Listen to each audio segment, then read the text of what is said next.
Wow, February of 2025 saw some really exciting updates for Scream fans. If you missed some of them, that's okay. That's why we're posting this humongous video today for a little recap. Between some shocking set photos, crazy cast announcements, and revealing rumors, there was a lot to talk about this past month. Let's recap everything you might have missed regarding Scream 7 just from this past month.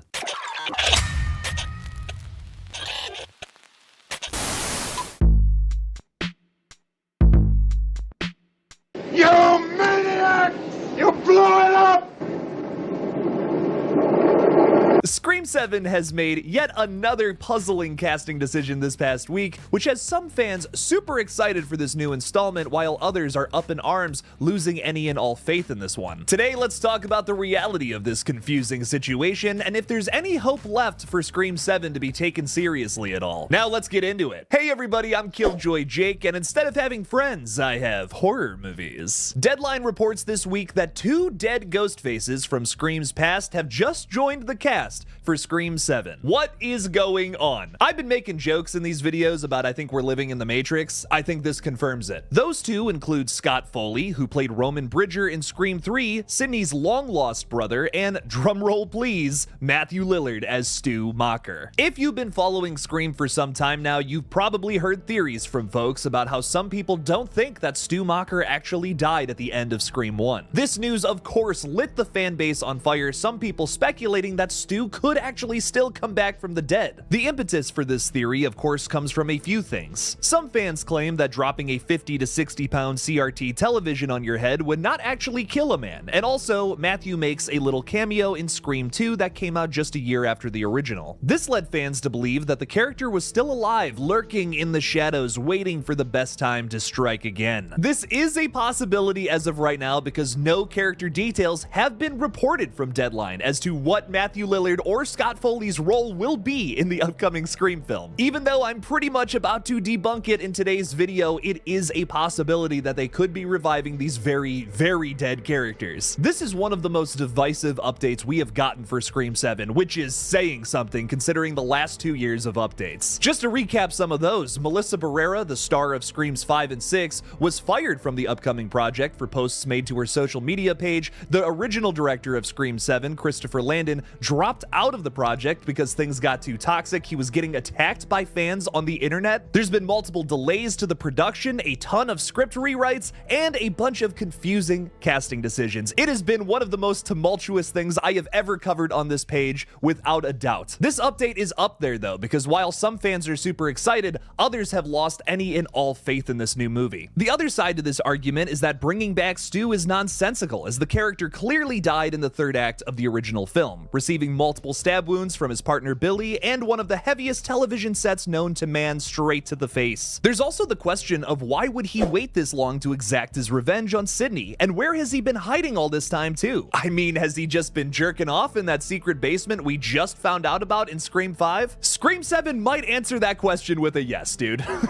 The biggest con to this theory of all, besides the logistics of course, is the fact that if Stu was hiding for 30 years in solitude for that entire time period, do we really think he would be the goofy, campy, over-the-top killer that he was in the original film? No! I would argue that this version of Stu would be way more brooding and stoic. I don't think fans want to see that version of Stu. The reason that people love Matthew Lillard so much, including myself, he's my favorite Ghostface, is because of how silly and over-the-top his performance is, especially in the 3rd act of that first Scream film. I don't know why anyone would want to see a tortured version of this beloved character. I really don't think they're going to revive this character back from the dead, but I do think there are 2 other options that have to be happening in this movie, otherwise, what's going on, dog? Like, I guess there's an argument to be made that maybe Stu is still alive after everything that happened to him in Scream 1, but Roman Bridger, dude? There's no argument there. He's definitely dead after everything he went through in the 3rd act of Scream 3. Come on! With today's video, though, let's explore some of the other interesting theories of why these characters could be coming back for the 7th installment. First and foremost is the the updated voice changer theory. Many fans have speculated that Matthew and Scott have returned to simply lend their voices to this project. The new Ghostface in Scream 7, who I'm betting is McKenna Grace and Anna Camp, could be using a voice changer similar to the one we saw in Scream 3, to replicate the voices of previous villains to psychologically torment Sidney in the present. Obviously, there's some pros and cons with that theory, however. What I love about this is it could be director Kevin Williamson and writer Guy Busick's way of improving an element to Scream 3 that has always just felt like a cheap gimmick. Scream is a franchise that only works because it is loosely rooted in reality. There's nothing paranormal here to antagonize our characters. The villain is usually one of your friends sitting right next to you, hiding in plain sight. It's a crucial element to this series that makes the characters relatable and the commentary sharp. And it's yet another reason why bringing Stu Macher back from the dead would completely undermine everything that came before in this series. It's also why the voice changer in Scream 3 doesn't really work for me. It's just a goofy way of giving Ghostface a new power and serves no greater purpose. Here in Scream 7, however, it could be used as commentary on the dangers of AI technology. There are currently many folks in the film industry who are losing jobs due to the new advancements in AI, and we're already seeing filmmakers attempt to make movies with it, even though all of the projects that I've seen look like absolute dog water. That Evil Dead thing that's been going around is embarrassing. Ghostface using AI software to replicate voices of the previous slashers that Sidney has fought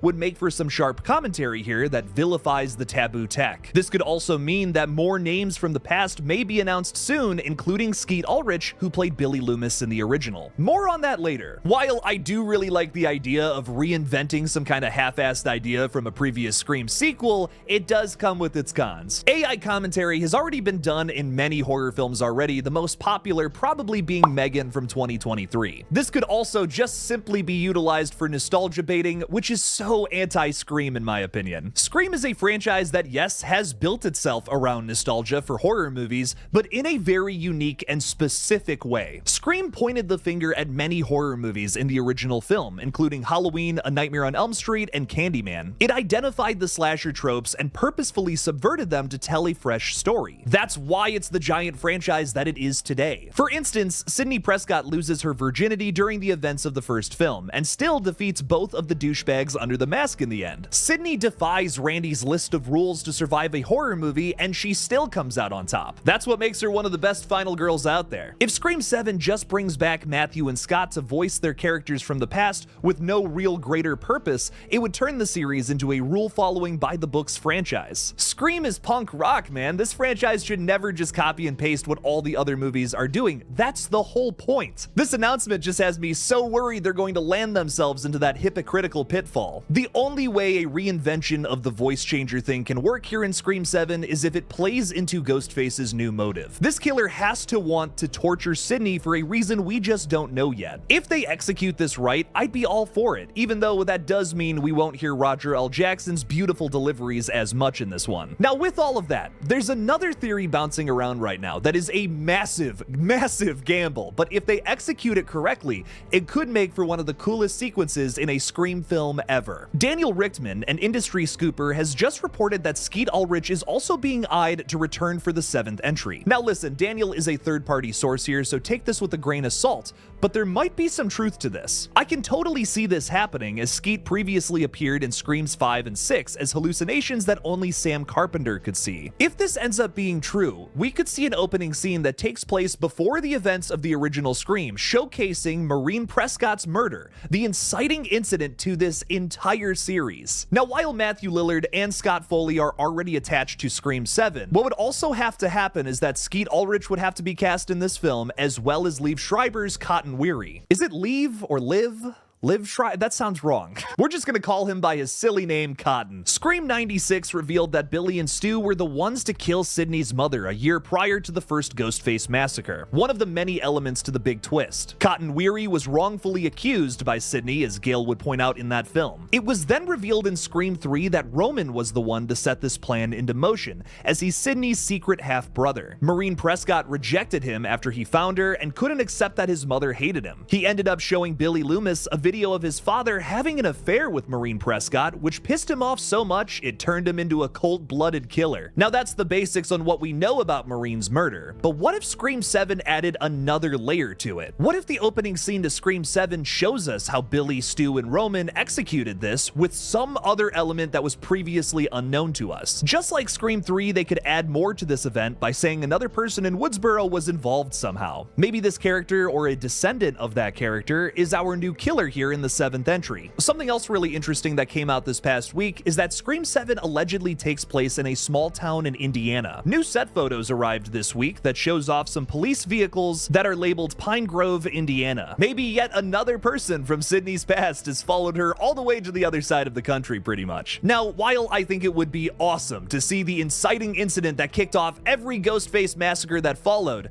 I don't know if I would love this twist. Easily the biggest issue with the latest Scream sequels is their unwillingness to sever themselves from the past. Every movie goes back to the original somehow, overcomplicating what could be a fun little murder mystery slasher film. Scream 5 especially suffers from this. I mean, I get our killers here are trying to make a requel, but did we really have to make the setting for the third act the same one from the original film? The only reason they did that, say it with me now, is because of nostalgia. I love that word though, it is fun to say. It's exhausting and makes me wonder how much better those last two installments of Scream could have been had they done something slightly more original. I mean, you literally could have just set it in a different gorgeous mansion like how Scream 4 did, and we all would have ate that up. It goes back to that same argument I was just going on about how this series used to handle nostalgia. Subvert expectations so you're not just using the same playbook as every other franchise out there right now. Like I said, that's just not a very screamy thing to do. Even though I am a huge fan of Scott Foley, Skeet Ulrich, and Matthew Lillard,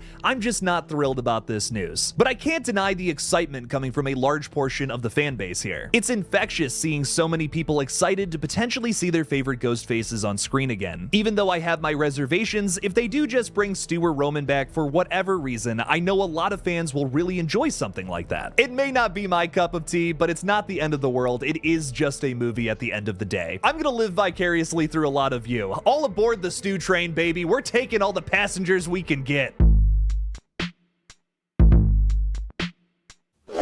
Wow, a Scream 7 update that doesn't make me want to rip my eyeballs out of my actual skull. Jake's actually happy about this one. Let's get into it. Hey everybody, I'm KillJoy Jake, and instead of having friends, I have horror movies. A few little straggler updates for Scream 7 have hit us this past week, like Ethan Embry joining the cast. He's from one of my all-time favorite movies, That Thing You Do with Tom Hanks. If you haven't seen it, not a horror movie, but it is about 60s music culture, and I highly recommend it, especially if you're someone like me whose favorite band is the Beatles. Yeah, it's a normie take, but it's the correct one. Name another band that hits on that many genres, dog. Okay, I guess there is King Gizzard and the Lizard Wizard, but they're also good too. Back to Scream though, there's also a rumor floating around right now that Lynn McCree, who of course plays Sydney's mom, Maureen Prescott, and Skeet Ulrich, Billy Loomis, come on now, are both returning for the 7th entry, just have yet to be announced. Now, if this is the case, that's just more confirmation that yeah, they're totally doing the flashback scene with all of these returning legacy characters, which is something we already talked about in our previous Scream 7 update video. Check it out, like up here, it's gonna pop down, like right there. Go ahead, click on it if you didn't see it there, Buster Brown. Now, it's no secret that I haven't been thrilled about the most recent updates for the next installment in everyone's favorite meta horror slasher franchise. But today we have something to talk about that may seem redundant at first, but might just be the most hopeful update we've gotten in a while. Attending the premiere for Hard Eyes this past Tuesday, Scream 7 star Mason Gooding had some really interesting things to say about the next Ghostface massacre. Gooding claims that this new Ghostface is the most brutal the slasher has ever been, even saying it feels like an amplification of what's come before, and there's no better indication of that than Kevin Williamson, who wrote the original, coming back now to direct. I think that Ghostface is absolutely the most brutal he's been. I don't want to spoil anything, but there's some stuff that they do to the human body that I feel like Kevin is breaking new ground with. This echoes his previous statement on Scream 7 that he literally just gave to the I've Never Said This Before podcast hosted by Tommy DiDario. It's the most brutal I think Ghostface has been from a anatomical comically logistical standpoint. Now, some of the wonderful folks watching this video who have been here since the Scream 6 days may be feeling a bit of deja vu. I did a very similar Scream 6 video talking about some comments that Jenna Ortega made about that sequel. Jenna Ortega gave a similar response talking about Scream 6 a little bit before it arrived in theaters, pushing the idea of a very brutal Ghostface in the next entry. Now, with most horror movies, you tend to hear this a lot. Many will claim that this one pushes boundaries, it's the scariest thing you've ever seen, when in reality it's likely super similar to the same level of something else you've already seen before. With a franchise though, I think the biggest thing about a sequel is you're always comparing it to what came before, not necessarily any other horror sequels out there. Screams 4, 5, and 6 were in a really unique position because there really hadn't been that many super brutal and over-the-top Ghostface kills before. The first 3 Scream films aren't nearly as focused on brutal deaths as much as other horror franchises or the modern sequels. The whole point there was to build up protagonists, something that most slasher films just don't care to do. It was that innovation, on top of many other things, that made Scream so immediately beloved. It's the reason why many fans are very excited for Scream 7, maybe even more so than the last 2 films. There's potential for Scream 7 to actually be focused on Sidney Prescott again, not just have her as third act backup where she shoots through some doors. Are they actually going to do that like how they've claimed, or will they be putting the focus on Sidney's daughter? Well, that's yet to be seen. With all of that being said, one of the many points to even doing a sequel in the first place is not just to continue the story, but also explore different elements that maybe the original film wasn't able to get into. One of the most successful things the most recent Scream movies do is incorporate more brutal kills. Minus the opening scene of the original Scream, there just aren't that many Ghostface kills that feel menacing in the original trilogy. The tension is the draw to a good Ghostface attack scene, but it rarely has an explosive finish. Okay, CeCe Cooper's death in Scream 2 is pretty good though. Even a Terrifier fan like myself can still get into something like that. But let's face it, Screams 4, 5, and 6 all have at least one kill that tops nearly everything that came before it. Ghostface gives Olivia Morris a new paint job in her room with the crazy amount of blood and organs that fly around. Wes Hicks gets the slowest and most painful looking death in the series with this excellent mix of practical and VFX. And finally, Annika Kyoko hits that dumpster so hard in Scream 6, I nearly jumped out of my chair the first time I saw it. There's no denying that Ghostface is at their most brutal,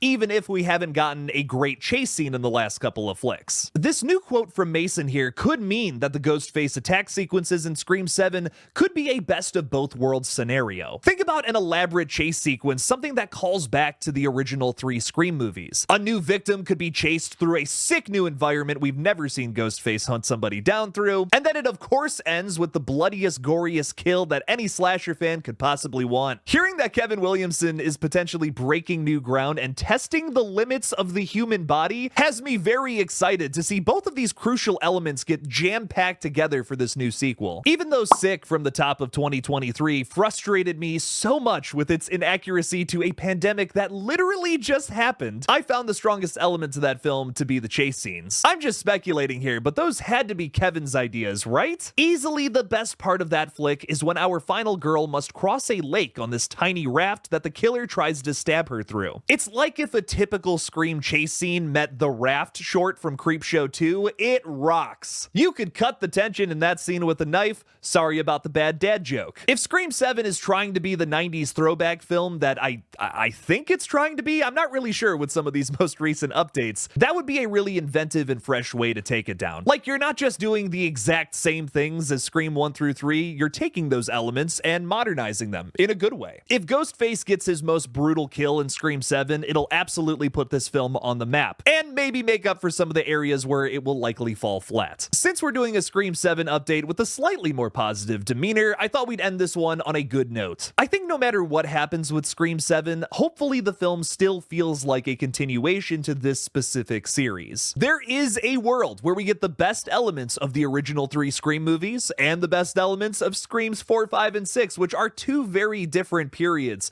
for this one series, even though it is continuing one long story. Even if it doesn't carry all of the best idiosyncrasies of this franchise with it into this new installment, it can still be a really good slasher starring Ghostface. So if there's potential for Ghostface to get one of his craziest kills in the entire series, I'll take that positive. I will take that W all day. Scream 7 needs as many of those as it can at this point. I'm still excited for Scream 7, warts and all, and there are warts. Let's be real here.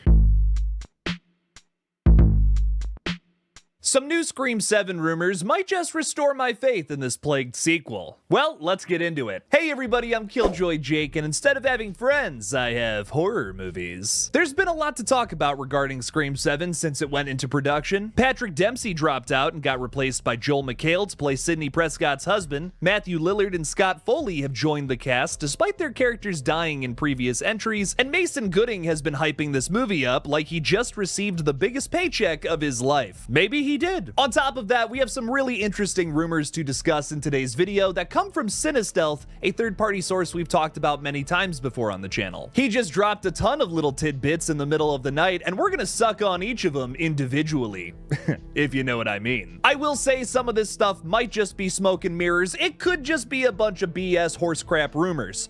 But some of the stuff we're about to get into today does have me hyped for Scream 7, so I'm hoping at the very least it could be true. Now let's crack the rumor mill open, getting into our first little tidbit today, talking about the opening scene. Allegedly, there could be 2, maybe 3 victims. The most popular theories that I've been seeing go around is that this opening could involve Sidney's husband to establish that Ghostface is going after her again, or Chad and Mindy being offed in the opening to say, hey, this is the most brutal Ghostface we've seen yet. We took out Chad. You know, the guy who survived like 100 stab wounds at the end of Scream 6? That would be a statement in and of itself. So there's your 2, maybe 3 victims right there, man. This next little bit is hilarious considering what we just talked about. Chad may be using a cane or be in a wheelchair for the majority of this flick. He might have also just gotten out of rehab considering how bad his wounds were in the previous flick. Technically, this still works with him being the opening kill. I mean, it could literally just be Mindy taking him home from the hospital. They go home, Ghostface attacks. But considering a lot of the other things we've been hearing about Chad's character, it just seems like they're going to be a supporting role in some way, shape, or form. I like the idea of making him the opening kill because, again, it does actually establish that this Ghostface could be the most brutal one yet,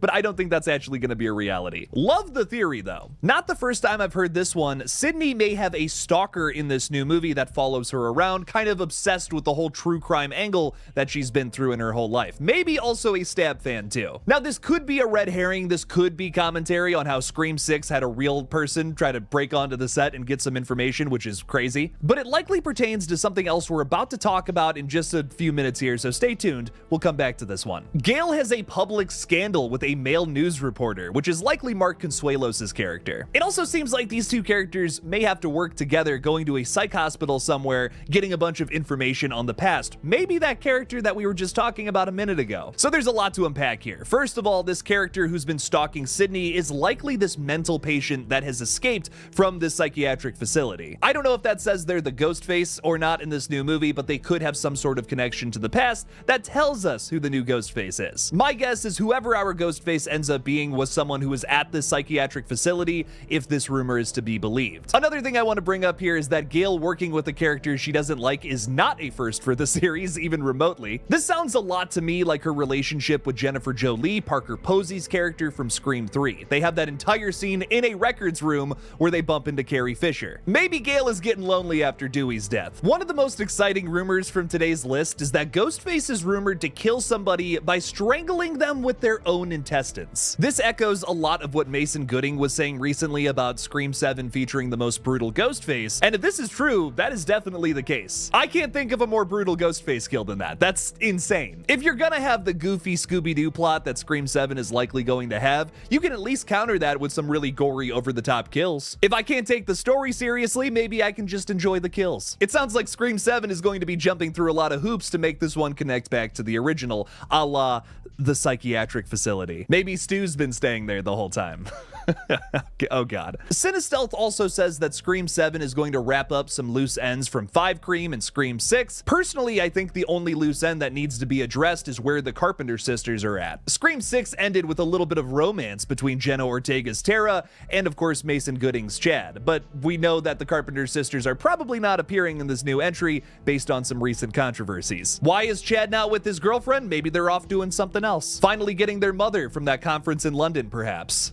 Speaking of Chad, his mother, played by Heather Matarazzo, will likely be returning for this one. It just hasn't been announced yet. CineStealth also clarified that she might have a role in Thanksgiving 2, which is actually a pretty big possibility for a number of reasons. Thanksgiving 2 comes from Eli Roth, just like the original flick, and it's actually not the first time that Heather Matarazzo would be working with Eli, as she appeared in Hostel 2, which I think is his best film to date. Hot take. It would definitely make sense for Martha Meeks to show up here, considering her 2 kids are there. But also, if she's in Eli Roth's Thanksgiving, that also works. She's an actress who has worked with Eli Roth before. I could totally see her playing some new kind of character in Plymouth. I'm really excited to see that one too, hopefully later on this year, likely in November. Let's just hope that Martha isn't showing up to Scream 7 to stop by the funeral for her kids. that would be awful. This is a weird one, but apparently there's a Karen in Sydney's neighborhood who's causing drama. She gets into an altercation with Sid and her husband and apparently calls her an angel of death. Now, this isn't the first time we've heard about a Karen-esque neighbor that Sydney was going to have here in Scream 7. I remember there was a bunch of rumors about who would play this character, like Kerry Russell and Judy Greer, just to name a few that were kind of in the mix for a little while there. This is likely Anna Camp's character, however, who has been confirmed to be playing some sort of role here in Scream 7. I'm currently speculating that Anna Camp will be our Ghostface in the end, but we'll just have to see. The one thing I'm really just not crazy about with this is that it means that Sid and her husband will be interacting together on screen, and I'm telling you right now, Joel McHale is not Sidney Prescott's husband. I love Joel McHale, but Jeff Winger is no Sidney Prescott husband material, bro. The guy who is known for his douchey characters marrying one of the most insecure final girls out there? Nah, I ain't buying that on screen for 1 minute, dog. Kill this character as soon as possible. Speaking of Sydney, it seems like she may be upset about the 30th anniversary of her mother's death, which would be this year in 2025, although the movie comes out in 2026. This counters some of the other theories that have been going around about Scream 7 about doing some sort of time jump, but that doesn't seem to be the case. The 30-year anniversary thing with the mother's death works really well with why Stu and Roman would be involved with this movie, maybe flashing back to show us Lynn McCree's character's death. That happened in 1995 in the timeline, so this movie may be taking place in 2025. That's where my money is, at least. While I will continue to make my jokes about being on the Stu train, I think it's most likely that Matthew Lillard, Scott Foley, and potentially Lynn McCree and Skeet Ulrich will be joining this movie to do some sort of flashback scene, showing us how Maureen Prescott actually got murdered, maybe giving us a new detail that we didn't know previously about it. I still think that Scream is way too obsessed with connecting everything to the past and really needs to let that go, but it seems like Scream 7 is not going to be any different in that case. And last but certainly not least is Hayden Panettiere's rumored involvement with the project. This third-party source, Cinestealth here, says they might know something more about her involvement with this film, likely setting up whatever her spin-off movie or TV series is going to be. I don't know. I really hope we get to see Detective Reed, though. I really liked seeing her in Scream 6 come back from the dead a little bit there. Kirby is the only character I'm okay with coming back from the dead because Wes Craven even wanted it. He said so on Twitter before he died, man. I also feel like she has the potential to add a lot to these movies in the future here, even though I really don't feel like she did much for Scream 6. The idea that after barely surviving a Ghostface encounter, she became an FBI agent is a really cool arc for the character. I hope they explore this more in a future sequel or even a spin-off film. I feel like this batch of rumors is making a lot of these new announcements a little more clear, definitely has me a little more level-headed than the freak out that was the announcement that Matthew Lillard and Scott Foley are back for Scream 7. Like, what? I still don't think that the Joel McHale relationship with Sidney Prescott is going to work on screen. That's probably my biggest issue with Scream 7 at the moment. I really think that these dead legacy characters coming back are probably some sort of flashback going back to showing us how Maureen Prescott's murder happened. I've made my peace with it. We're probably getting a little bit of fan service there. Ghostface strangling somebody with their own intestines, though? That sounds really exciting. I am all about that noise. Definitely some exciting rumors here. I hope some of these come true. The Scream franchise is best known for commenting on other horror films, sometimes even itself. Scream 1996 was a commentary on the death of slasher films and inadvertently brought them back. Scream 2 harped on the higher body counts of sequels. Scream 3 got into the higher stakes of a trilogy. Scream 4 perfectly played out remake tropes, while Scream 2022 went after requels and elevated horror. Most recently, Scream 6 was franchise commentary, kinda doing a little bit of a self-reflection. So with Scream 7 coming out next year, what will this movie comment on? Today's theories might answer that question. Well, let's get into it. Hey everybody, I'm KillJoy Jake, and instead of having friends, I have horror movies. Last Friday, during our weekly Scream stream, someone popped in who had a really good theory about Scream 7, honestly one of the best ones I've heard so far. Let's roll that clip. David Coca, what's up David, how you doing? I hope this movie addresses prequels in horror because it hasn't been commented on yet in the franchise. They talked sequels, trilogies, requels, franchises, but never prequels. You know, if they do this Maureen Prescott thing for the opening scene, which is a big theory flying around right now, you know, Maureen Prescott getting killed in the opening. Couldn't the whole thing be prequel commentary? David, that's a really excellent point, my friend. I might steal that for a video if you don't mind. And yes, I am stealing it a little bit for today's video because, wow, that's one of the best theories I've heard so far. Stay tuned for another theory in the back half of this video today, though, folks. Today's a twofer. Prequel commentary works surprisingly well with Scream 7, not because the film is going to be a prequel itself, but because it may be dealing with flashbacks. One of the latest updates for Scream 7 was that Scott Foley and Matthew Lillard were confirmed to return to the franchise. While I know some of the Stu Truthers still believe the guy's alive, I think that they're utilizing him to show us a flashback to Maureen Prescott's murder. We learned in Scream 3 that Scott Foley's Roman Bridger had been the mastermind behind the previous Ghostface killings, specifically setting up Billy Loomis to be a killer. He showed the kid pictures of his father having an affair with Sidney's mother, Maureen Prescott. That led him and his good buddy Stu to start killing a bunch of his friends in the 1996 flick. With Scott Foley being announced to be returning to the Scream franchise alongside Matthew Lillard, it makes me think we'll finally see the two on screen together, as well as Lynn McCree, the actress behind Maureen Prescott,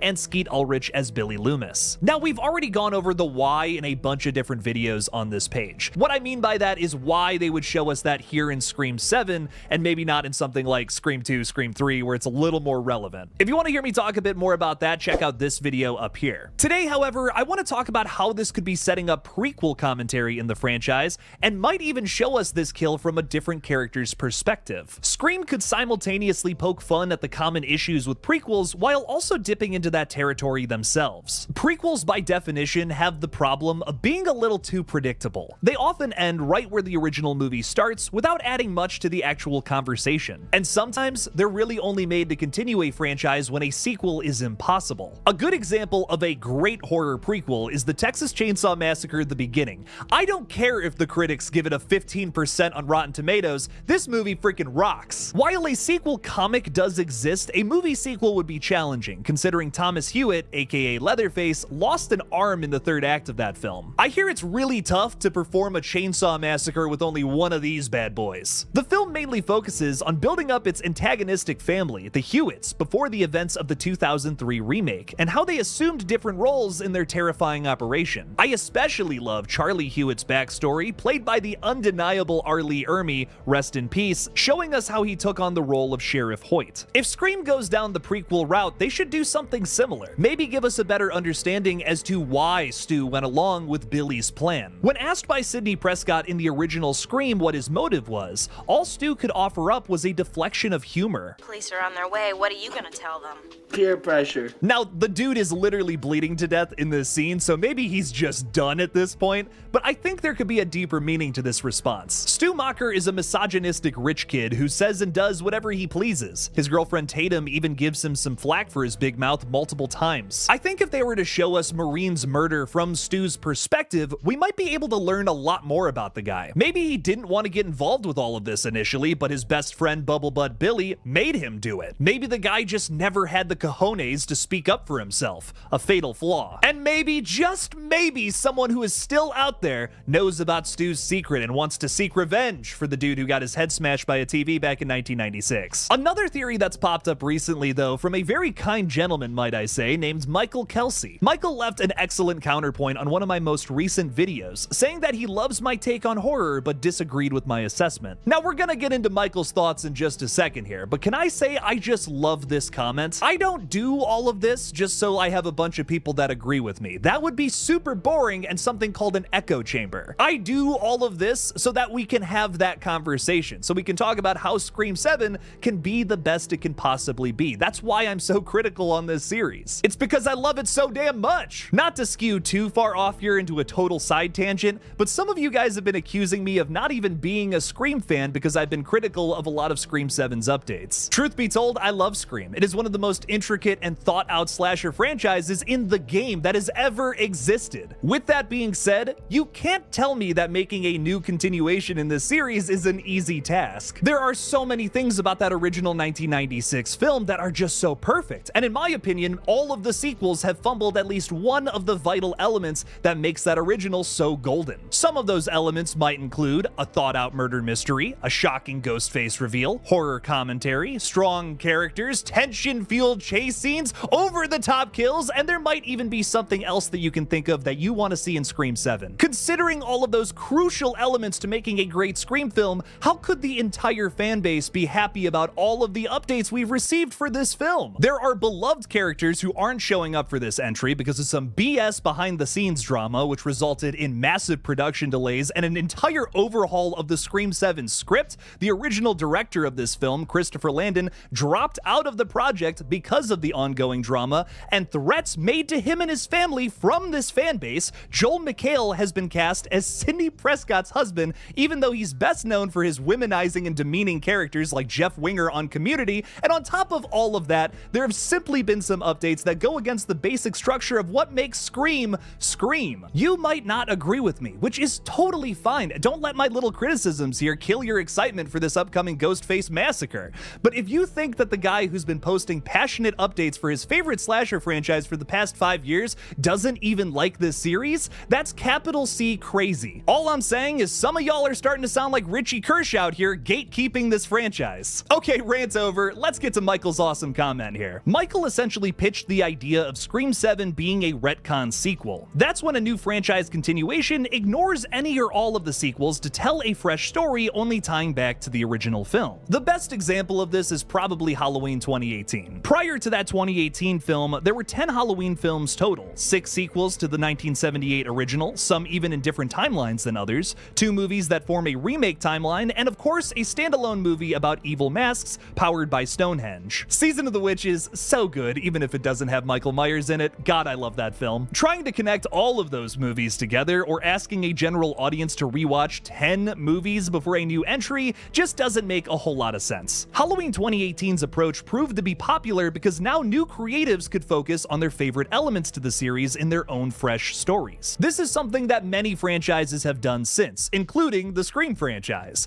But is there still something left to say in those regards? With many fans longing for their favorite dead characters to come back into this series, many theories have been posed suggesting Scream should retcon its sequels and start a new timeline. That way, bringing back fan favorite characters isn't a logistical nightmare. Personally, I think there is still more for Scream to comment on regarding retcon sequels, but I think that this series might do it in its own unique way, just like how we were talking about with the prequel theory. Scream 7 might find a way to give more background on characters like Stu Macher and Roman Bridger through flashbacks, showing how their previous actions still have momentum in the modern day. It would be perfect commentary on how requels, especially like Halloween 2018, pick up a story that hasn't had any motion since 1978, 40 years prior. Like, why did Michael wait 40 years to start causing chaos again? I don't know if I necessarily agree with that criticism of Halloween 2018. I think the filmmakers found a really unique and subtle way to answer that question in the film, but there's no denying that some folks critiqued the film at the time, saying something similar to that. Now, could our Ghostface's motive this time around have something to do with that commentary angle? Let's say, for the sake of this theory, that under the mask this time around was Leslie Macher, Stu's sister, who we only just learned about in Scream 2022. Could that effectively work to bolster more requel commentary into this franchise? Talk about things that maybe Scream 2022 didn't really get into. As I like to say a lot in these videos, it all comes down to execution at the end of the day.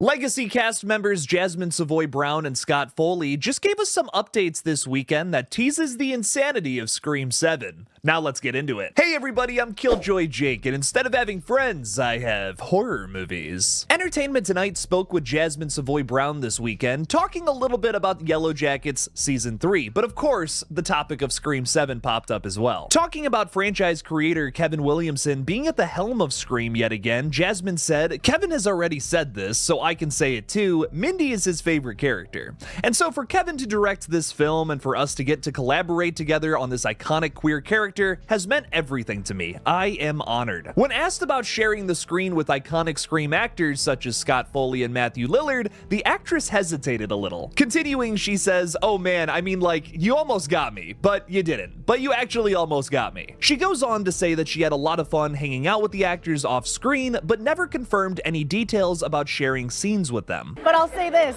I love spending time with all of them. Well, you know what?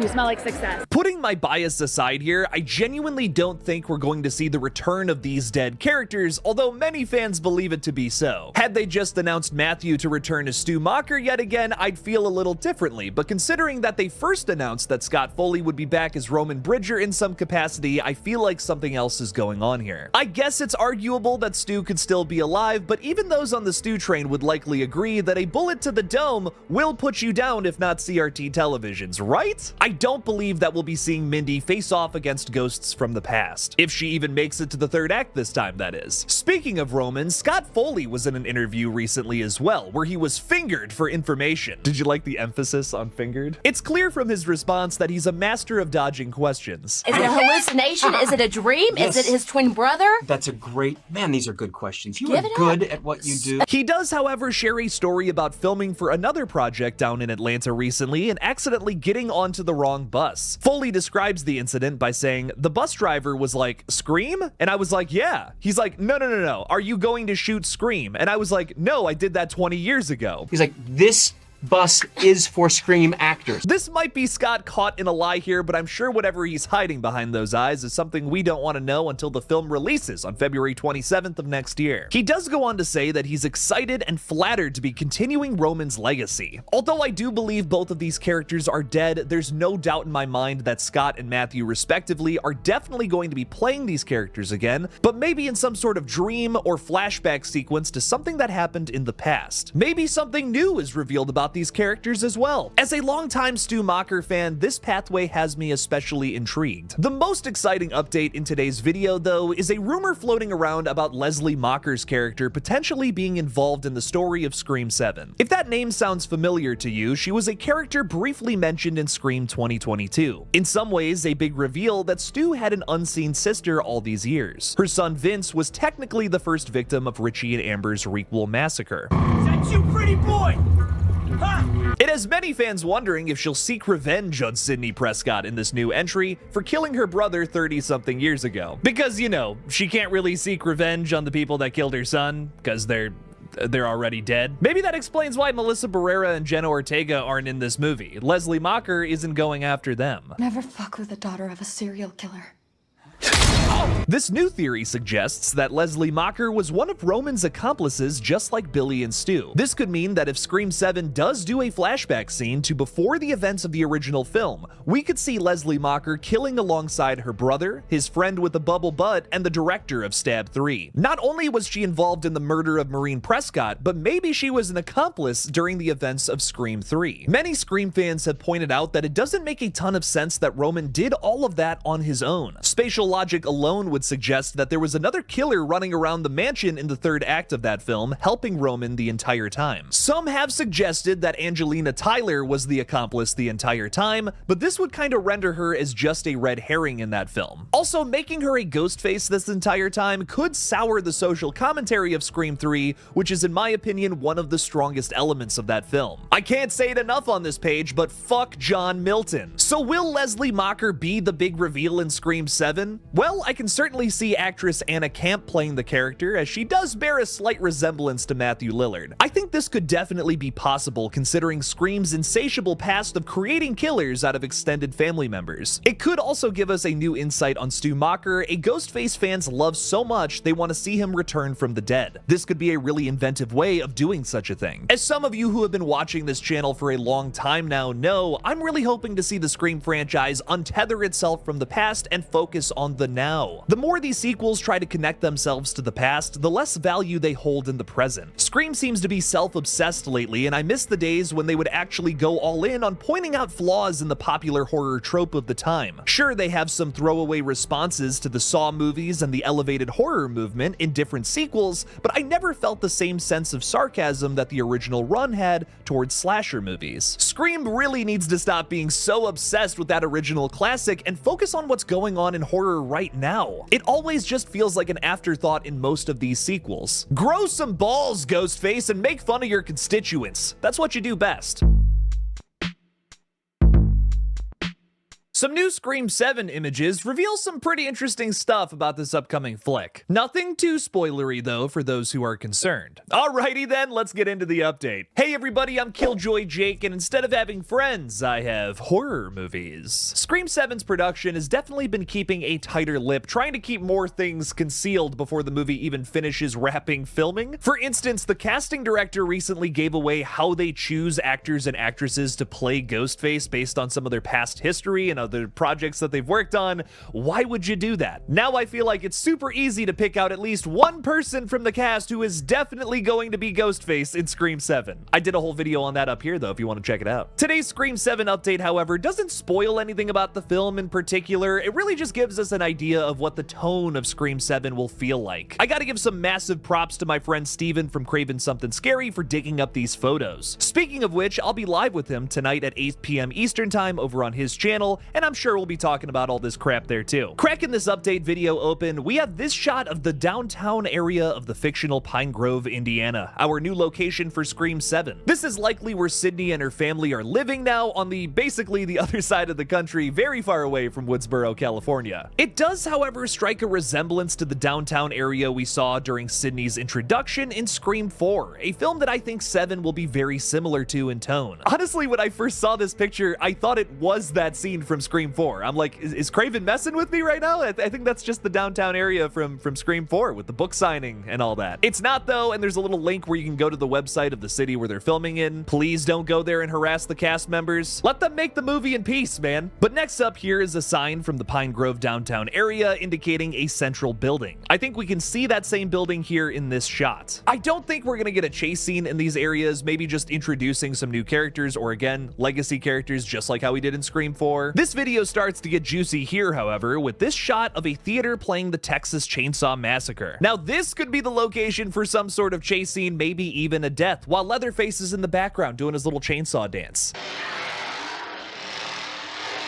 He's so cute, isn't he? Something I've been thinking about, a little fictional scenario here, if you will. What if Isabel May's character, who is of course Sydney's daughter, is really into horror movies? First of all, that would be hilarious considering Sydney's opinion on horror flicks. No, it's just what's the point? They're all the same. And maybe while all this Ghostface shenanigans is going on and Isabel May's character is of course just hidden, locked up in her room somewhere because Sydney doesn't want her going out and getting stabbed, she sneaks out to go see the Texas Chainsaw Massacre with her friends, maybe at this theater here, and then what do you know? Ghostface attacks. While yes, this sounds very similar to scenes from past sequels, I don't think I'll ever get sick of Ghostface chasing down characters at a movie theater. It's like the perfect location for a Scream film. It's the franchise that's known for making fun of other horror movies, including itself. A movie theater location is perfect for this series. But easily the biggest thing to talk about from today's video is this shot here. It's a poster for Pine Grove's Drama Club's upcoming show, The Fairy Princess. We learned from this poster that the show is happening in late November, which makes me think the events of the film could happen sometime before that. Kinda makes me wonder if this is another Halloween-centric Scream film, just like Scream 6 was, sort of. A lot of Scream 6's plot didn't have to do with the Halloween setting, but we did see a lot of characters dressed up as different, like, horror characters, especially during that one subway scene. Or Scream 7 takes place in November, the least spookiest month. If horror films are afraid of anything, it's the month of November. Now, some folks have mentioned that this reminds them a lot of Judy and Sydney's conversation in Scream 4. You know, the one where Judy is being super weird and creepy, standing in the corner of the room like she's the Babadook. She asks Sydney if she remembers her from a play they did together in high school, specifically Peter Pan. No, not Neverland Nightmare. Peekaboo. It's a scene that makes Judy Hicks even more of a red herring than she already was. I mean, hitting on Dewey and hating Gale Weathers, it makes you look a little sus. I'm not trying to say that I wouldn't do the same thing in that situation. David Arquette is a very handsome man. But still, Judy is definitely suspicious in that one. We were in Peter Pan together. I played a lost boy. And talking a little bit about this drama club in a new small town USA, so we're no longer in Woodsboro, but we're in Pine Grove, which, let's be honest, is basically going to serve as a very similar setting. Anytime that high school clubs get brought up in the Scream universe, it always makes me think of Kevin Williamson's original draft for Scream 3. Kevin's original notes for Scream 3 that got thrown out by the studio saw a stab movie fan club at Woodsboro High becoming a cult of Ghostface. This idea was sort of utilized in Scream 4, especially especially with Charlie having like the Stab movie fan club. I mean, there's that entire scene at the barn where they all meet there for the Stabathon. Remnants of that were definitely already utilized in previous Scream sequels, but maybe it could come back here. Is this drama club looking to kill Sydney? Maybe, or this could just be a really big Scream 4 reference. With all of that being said, I'm sure by this point in the video, you're sick of hearing me say the words Scream 4. And let me tell you, I think Scream 7 is definitely trying to capture some of that same energy. For a long time now, though, fans have speculated that Scream 7 would try to do something in the same vein as Scream 3, but that doesn't seem to be the case with the majority of the updates we've received. Fans have speculated this because of the similarities in Scream 2022 to the original flick, and then the other similarities in Scream 6 to Scream 2, which, trust me, there's even more of those in Scream 6. But all of these updates we've been getting for Scream 7 just remind me so much more of what they tried to do with Scream 4, a film that feels much more like a return to form and trying to pass the torch on to a new, younger character. In the fourth Scream movie, it's Jill Roberts, who of course ends up being the killer, which is why that twist works so damn well. But here in Scream 7, it's likely going to be Isabel May's character, who is literally Sydney's daughter. There is no way to come up with a younger version of Sidney Prescott better than literally having her daughter play a character in this new movie. I mean, come on. There's also yet again a mix of legacy characters alongside a new young cast, which makes me think this film will have that passing of the torch element similar to Screams 4 and even 5. Even though Scream 4 was a big victory for Kevin Williamson, he actually got to write another Scream film after getting cut out of Scream 3, and of course, in all fairness, he had some scheduling conflicts at the time. Maybe now he can resurrect some of the ideas that got canned for his original version of Scream 5. Initially, Scream 4 was going to end with Jill on top. She won. She totally gets away with murder, has all of that fame, it's awesome, and then in the next Scream 5, which would have been Wes Craven and Kevin Williamson again, we would have saw a new Ghostface killer come after Jill Roberts. Could something like that happen here in Scream 7? Because of course,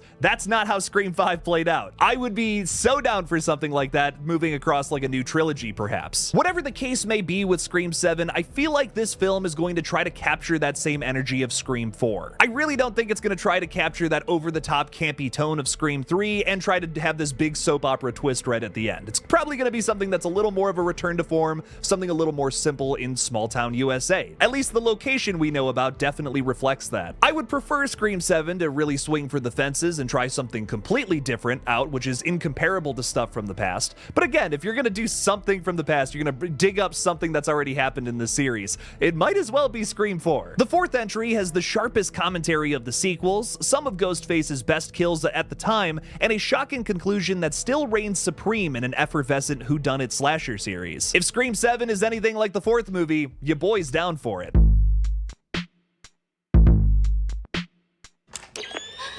That really was the best choice for the movie. The Scream films have commented on everything from slasher movies to egregious sequels, remakes, and requels. While the Scream franchise's commentary has almost always been fun and lighthearted, specifically targeted towards its constituents, other horror movies out there, will this new movie target a true threat to the industry with malicious intent? Well, let's get into it. Hey everybody, I'm KillJoy Jake, and instead of having friends, I have horror movies. You know, ones that are hopefully made by human beings. Before we get into the meat and potatoes of today's Scream 7 update, I want to get into a few little things that have come just in the last few hours or so. We have some new shots of that Texas Chainsaw Massacre playing theater, courtesy of @Scream_news on Twitter. I want to point out that technically the title of the original 1974 classic is The Texas Chainsaw Massacre with a big space in between chain and saw. That makes me think that they're playing the film with that specific title, which is Texas Chainsaw Massacre, the requel film that is currently on Netflix from 2022. Hey, at least the kills are good in that one, right? Try anything and you're canceled, bro.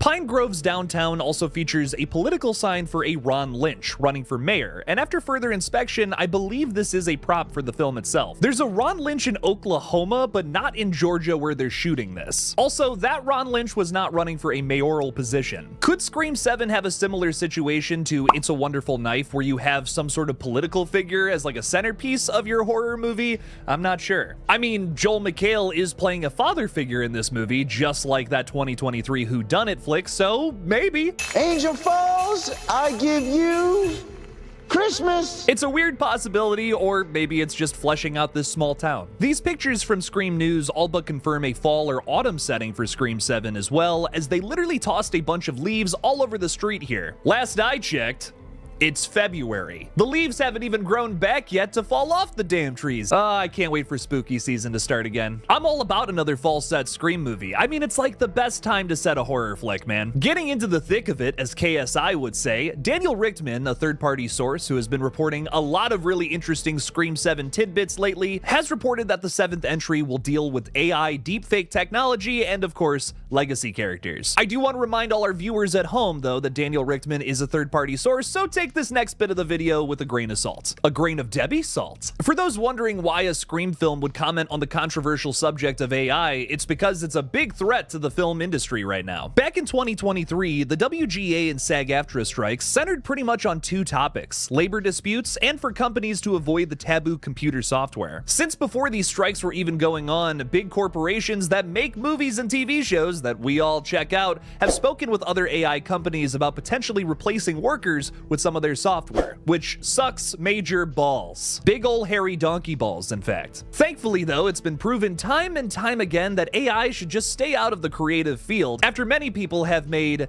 movies with the software. There's an Evil Dead one going around right now that Bruce Campbell has demonized in multiple tweets. Calling AI a lazy spit in the face to real filmmakers is absolutely groovy.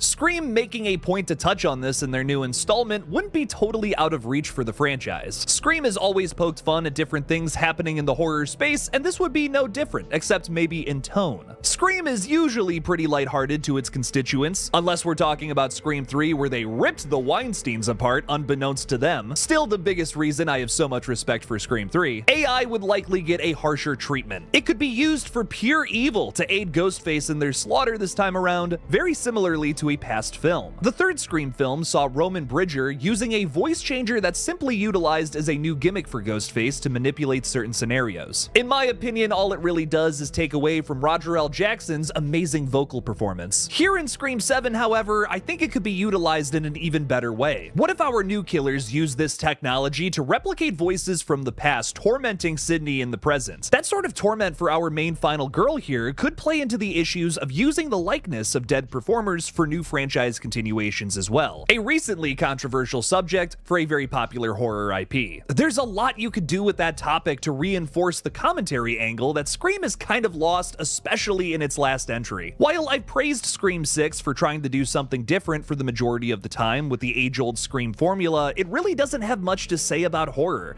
rather doing an introspective meditation that feels like it's pandering. If 7 were to up the ante by touching on a sensitive topic in the film world now, and handling it well, I'm sure it would give this entry a little bit of respect, because admittedly, the series has hit some turbulence in the last few years. Now, while I personally dig that commentary angle, there's still certainly an issue here. Many fans are excited to see Scott Foley and Matthew Lillard return to play their characters from the past. Even though I believe that resurrecting dead characters completely defeats the point of these films, the genie is out of the bottle, man. You can't announce that these beloved actors are returning to a big franchise that they were a part of many, many years ago and not have them play these iconic characters. If their only role in Scream 7 is lending their voices to a few Ghostface lines, that's gonna be extremely disappointing and false advertising. I mean, they didn't announce that Drew Barrymore was a part of the cast for Scream 5, although she did lend her voice to that project.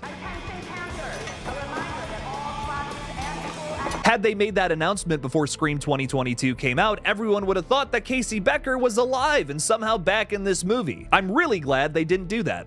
After that big announcement, you have to show Matthew and Scott playing Stu and Roman respectively, or else the fans are probably gonna riot. I'm not saying you gotta bring them back from the dead, you don't have to resurrect any dead characters to do that. Flashbacks and dream sequences exist. But frankly, I would sympathize with the fans who would definitely be disappointed if that was the extent of their role in this new film. You guys know that I would hate to see Scream fall into illogical nostalgia nonsense, but the only thing I hate more than that is false advertising. I still have hard feelings towards Halloween Ends for that shit. At this point, Scream 7 has absolutely made its bed. They kicked off the big announcement that Scream 7 is in the works with a release date and the fact that Neve Campbell was back on the project with a big post from Sidney Prescott herself. Not only did they do that, they also announced that Matthew Lillard and Scott Foley are back in this flick, probably to play their Ghostface characters once again. Because of that, they have absolutely boxed themselves into two things. Sidney Prescott needs to be our final girl again and not third act backup like she was in Scream 5, and Roman Bridger and Stu Macher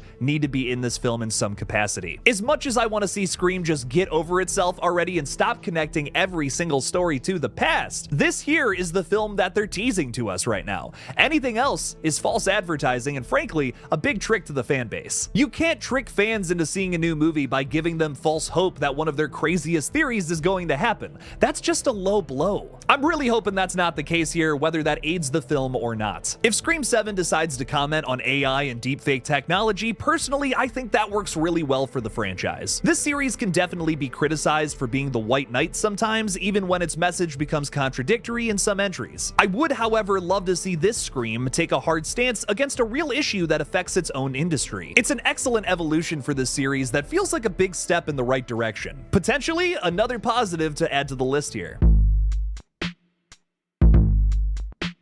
We just got our first behind-the-scenes look of Ghostface in Scream 7, as well as some world-building shots from this upcoming entry. Now let's get into it. Hey everybody, I'm KillJoy Jake, and instead of having friends, I have horror movies. An anonymous source from the Scream 7 set has sent some really interesting behind-the-scenes pictures to Craven Something Scary, another Scream YouTuber and personal friend of mine. Steven rocks, you should totally subscribe to his page. We got to see our first look at Ghostface, as well as some pictures that flesh out the new setting of Pine Grove, Indiana. I even got in contact with this source myself and had a really interesting chat about things that were seen on the set. Kicking off this update video is a shot of the set from afar. You can even see the theater from previous set photos that have been released. You can also see our crew shooting what I think are establishing shots with the crane here. There's also leaves on the ground, which confirms a fall setting for the upcoming installment. I know we've already touched on this in previous videos, but it is funny to note where the leaves stop in that picture, like they're clearly just filming a part of this. I would love to be the guy whose job it is to just take a big old bag of fake leaves and throw them on the ground somewhere. How do I get that job? I will work for peanuts, dog. Speaking of which, I love how moody this looks with a little bit of fog and those nasty yellow streetlights. The atmosphere in this shot is really doing something for me. Another notable shot is this "Vote for Ron Lynch" sign. Now, I'm pretty face blind, so I may be wrong here, but it does look a lot like Ethan Embry, who joined the cast recently. Maybe he's playing some sort of diabolical politician trying to become the mayor of Sydney City. Try saying that 5 times fast. Sydney City, Sydney City, Sydney City. Fuck. Unique New York. Unique New York. Seriously though, this is another indication that Scream 7's story might have some resemblance to It's a Wonderful Knife, another murder mystery slasher set in a small town with a pretty vicious mayor. Scream 7 also features Joel McHale in the cast, someone who plays pretty much the same role in It's a Wonderful Knife, oddly enough. Now we just need Justin Long being an a-hole to everybody in Pine Grove here, and it's essentially It's a Wonderful Knife 2.0. I also want to note that there seems to be a little trend to have a political edge in murder mystery slashers lately between Knife and the film Founders Day. This character might end up being our next Ghostface. Keep an eye on old Ronnie here. Now, this anonymous source who I've been talking about also got inside of the restaurant where they were filming during the beginning of Scream 7's production. You might remember that picture that Kevin Williamson posted to his Instagram. This restaurant definitely has an old school feel to it and kind of looks like it's right out of a horror movie to begin with. Rumor has it that Mason Gooding and Celeste O'Connor were shooting some sort of scene here, and if another rumor is to be believed that Tara and Chad have split up in universe, maybe these two are dating now. That could be what pulls the Meeks Martin twins specifically into this story without the Carpenter sisters. Mason and Celeste could possibly be going on some sort of date here, where maybe they're attacked by Ghostface, or just having an expository conversation. Finally, we got this shot of Ghostface hanging outside of a coffee shop. This is technically our first still of old Ghosty, and I can't tell if he's wearing the Scream 6 cracked mask or not. Interestingly enough, this anonymous source couldn't confirm or deny that either. It makes you wonder why they might be wearing an old mask from the past or not. As you can see, the photo is from a distance, so we can't really tell. Now, I've also seen a video of a certain character from this movie getting chased by said Ghostface. Craven and I have both elected not to share this video with the public as we feel like it's really stepping into spoiler territory. It pretty much eliminates one of the cast members from being under the mask, and we feel that's an overshare from the production. Besides, the biggest thing to talk about is the fact that this chase scene looks awesome. You don't want to have that spoiled before it's all edited together. I mean, I'm kind of jealous of all of you watching, if I'm being real. From that though, I can tell you that chase scenes are in full effect here in Scream 7, which has me hyped. I also want this update to serve as a reminder that this channel does not aim to spoil spoil upcoming productions and that some scoops just shouldn't be reported on. As long as I'm in charge of this channel, that's always going to remain a constant. All of these stills are definitely giving me some Scream 4 vibes, which I think after 7 releases, many fans will likely be comparing this one to. Sort of like how early reviewers called Halloween Ends a new take on Curse of Michael Myers. I remember many fans comparing Scream 5 to Scream 4 because it's a little more of a modern approach, but even then in Scream 4, a lot of those elements from the previous 3 flicks before it were still very much so present in that last Wes Craven sequel. You still have the showcase phone calls, the big chase scenes, and also a focus on building the next chapter of the main 3 characters' lives. That is, of course, Dewey, Gale, and Sidney. These are the things that'll stay in common between 4 and 7. I really enjoyed Scream 2022, but it was much more about the shocking kill rather than a big chase scene. Think about Wes and Judy's death. Judy races back to her house after an anonymous caller threatens to kill her son, only to have Ghostface jump out and stab her in broad daylight. No one saw that coming. Then Ghostface kind of just apparates behind Wes in the house and slowly stabs him through the neck. Ew. It's an effective scene for the shocks and the hard-to-watch kill, but the approach is definitely different than the 4 Scream films prior to it, because there's still tension building in that scene. You have all these shots of Judy racing back to her house past all these people standing on the sidewalk, and even that campy sequence of Wes looking around the house, opening and closing doors and cabinets or whatever, is absolutely tension building. It's just a different way to do it. Longtime fans yearn for the traditional approach. I'm making this sound so much more melodramatic than it is, but I think that is absolutely going to be the case here with Scream 7. The other thing that 5 and 6 didn't really put a focus on was trying to tell the next chapter of our main characters' lives. That is, of course, Sidney, Gale, and Dewey. That's not necessarily a knock towards Scream 5 and 6. Obviously, they were trying to put the focus on brand new characters there, but 7 definitely seems to be building upon the old characters once again. Sidney's a mom now, and Gale is rumored to have some sort of romance and possibly even a lawsuit